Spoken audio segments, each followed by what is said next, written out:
কি করছো মা তুমি? ফুচকা খাচ্ছি। এই সবে তো লস্যি খেলে। আমার ফুচকা খেতে ইচ্ছা করে না। ও বাবা, ফুচকা খেতে ইচ্ছা করেছে। এই সবে লস্যিটা খেলো, খেয়ে আবার ফুচকা মেখে ফুচকা নিয়ে বসে গেছে। ইচ্ছা করছে কি করবো? তো ইচ্ছে করছে বলে পেট খারাপ হলে কি হবে? না, আজ দুপুরে কি খেয়েছি?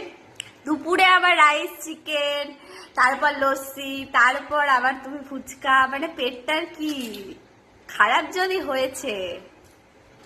ইচ্ছা করে না। কিছু হবে না, ঠিক আছে খেয়ে নাও। সব সব একা খেয়ে নেবে তো? খেয়ে আজকে নাও। খুব ফুচকা খেতে ইচ্ছা করছিল। ওই জন্য ফুচকার পাপড় শেষ হয়ে গেছিল, দোকান থেকে দৌড়ে কিনে নিয়ে এসে তারপর খাচ্ছি। বাহ, ভালো, খাও খাও খাও খাও। কে কে খাবে সবাইকে ডাকো। সবাই চলে আসো, কে খাবে। টাটা। খেয়ে নাও, টাটা। আর খেয়ে নেই।